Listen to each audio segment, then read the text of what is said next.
क्या कोई मंदिर सचमुच गायब हो सकता है? रोज, वो भी दिन में 2 बार? सुनने में एकदम फिल्मी लगता है ना? लेकिन आज हम बात करने वाले हैं एक ऐसे ही हैरत अंगेज, अविश्वसनीय मंदिर की, जो सच में आंखों के सामने से ओझल हो जाता है। चलिए, इस रहस्य में गोता लगाते हैं। जरा सोचिए एक ऐसी जगह के बारे में जहां दर्शन करने के लिए भक्त नहीं बल्कि खुद समंदर इंतजार करता है। और ये कोई कल्पना नहीं है, ये बिल्कुल सच है। एक ऐसा मंदिर जो दिन में 2 बार पूरी तरह से पानी में समा जाता है और फिर वापस प्रकट हो जाता है। तो इस मंदिर का नाम है स्तंभेश्वर महादेव मंदिर। ये गुजरात में है और अपनी इसी अनोखी, कह सकते हैं जादुई खूबी के लिए दुनिया भर में जाना जाता है। यहाँ प्रकृति और आस्था का एक ऐसा संगम देखने को मिलता है जो शायद ही कहीं और हो। अब इस मंदिर की सबसे हैरान करने वाली बात है इसकी लोकेशन। ये किसी पहाड़ पर या शहर में नहीं है, बल्कि अरब सागर में किनारे से लगभग 400 मीटर अंदर बना हुआ है। जी हां, आपने बिल्कुल सही सुना, लिटरली समुंदर के बीचों बीच। तो सवाल ये है कि आखिर ये मंदिर गायब होता कैसे है? क्या कोई जादू है? नहीं, इसके पीछे है प्रकृति का अपना ही एक अनोखा अनुष्ठान, एक ऐसी पवित्र रस्म जिसे समंदर सदियों से हर रोज बिना चूके निभाता आ रहा है। ये सारा खेल है ज्वार भाटे का, मतलब टाइड्स का। तो होता यह है कि जब भाटा यानी लो टाइड होता है, तब तो मंदिर साफ साफ दिखाई देता है। लोग पैदल चलकर अंदर जा सकते हैं, दर्शन कर सकते हैं। लेकिन फिर धीरे धीरे समंदर का पानी चढ़ना शुरू होता है और देखते ही देखते पूरा का पूरा मंदिर पानी में समा जाता है। और फिर जब पानी उतरता है तो मंदिर फिर से प्रकट हो जाता है। और ये सिलसिला दिन में एक नहीं बल्कि 2 बार होता है। और पता है, यही जो प्रक्रिया है ना, इसी को भक्त एक अलग ही नज़र से देखते हैं। उनका मानना है कि समंदर खुद दिन में 2 बार भगवान शिव के शिवलिंग का प्राकृतिक अभिषेक करने आता है। अभिषेक यानी पवित्र स्नान। जैसे समंदर पूरी श्रद्धा से भगवान का जलाभिषेक करता है और फिर चुपचाप लौट जाता है।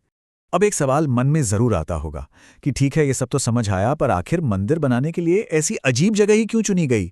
मतलब समुद्र के बीच में ही क्यों? तो इसका जवाब हमें मिलता है एक बहुत पुरानी पौराणिक कथा में। ये कहानी है प्रायश्चित की, और ये जुड़ी है भगवान शिव के पुत्र कार्तिकेय से। आइए इस पूरी कहानी को समझते हैं। तो इस कहानी का एक अहम किरदार है तारकासुर। अब तारकासुर कोई मामूली असुर नहीं था। वो एक शक्तिशाली असुर होने के साथ साथ एक महान ब्राह्मण भी था। उसने भगवान शिव की इतनी कठोर तपस्या की कि उसे उनसे लगभग अजय होने का, मतलब कभी न हारने का वरदान मिल गया। तो कहानी कुछ ऐसे आगे बढ़ती है। तारकासुर को जब ये शक्ति मिली तो उसे बहुत घमंड हो गया और उसने पूरी दुनिया में आतंक मचाना शुरू कर दिया।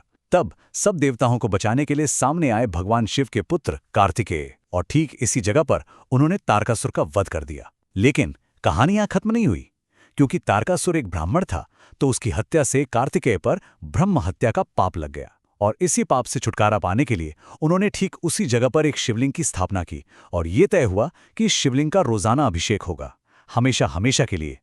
और यहीं आकर देखिए कैसे विज्ञान और आस्था एक दूसरे से मिल जाते हैं।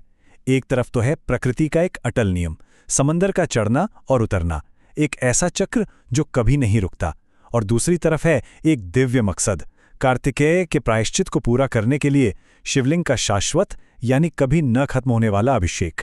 मतलब एक ही घटना, लेकिन उसके मायने 2 हैं, एक वैज्ञानिक और दूसरा आध्यात्मिक। तो ये तो हुई पुरानी कथा, लेकिन आज की तारीख में भी ये जगह सिर्फ एक कहानी नहीं बल्कि लाखों लोगों के लिए आस्था का एक बहुत बड़ा जीवंत केंद्र है। चलिए देखते हैं कि आज यहाँ क्या माहौल होता है। आप आस्था का अंदाजा इसी बात से लगा सकते हैं कि सिर्फ श्रावण के पवित्र महीने में यहाँ हर रोज 10,000 से ज्यादा लोग दर्शन करने आते हैं। और रुकिए, अगर अमावस्या सोमवार के दिन पड़ जाए, जो एक बेहद शुभ संयोग माना जाता है, तो ये गिनती सीधे 60,000 के भी पार चली जाती है। लेकिन आस्था का सबसे बड़ा सैलाब देखने को मिलता है शिवरात्रि के महापर्व पर। उस दिन तो यहाँ 4 लाख से भी ज्यादा लोग इकट्ठा होते हैं। सोचकर ही हैरानी होती है। और मजे की बात यह है कि इतने लाखों लोगों को दर्शन करने के लिए बहुत ही कम वक्त मिलता है, क्योंकि जैसा हमने देखा, प्रकृति के हिसाब से मंदिर सिर्फ हाई टाइड के बीच के कुछ घंटों के लिए ही खुला रहता है, दिन में 2 बार, और हर बार बस लगभग 4 घंटे के लिए। तो स्तंभेश्वर महादेव की ये कहानी सिर्फ एक मंदिर की कहानी नहीं है, ये इस बात का सबूत है कि कैसे प्रकृति का हर चक्र अपने आप में एक पूजा, एक अनुष्ठान हो सकता है।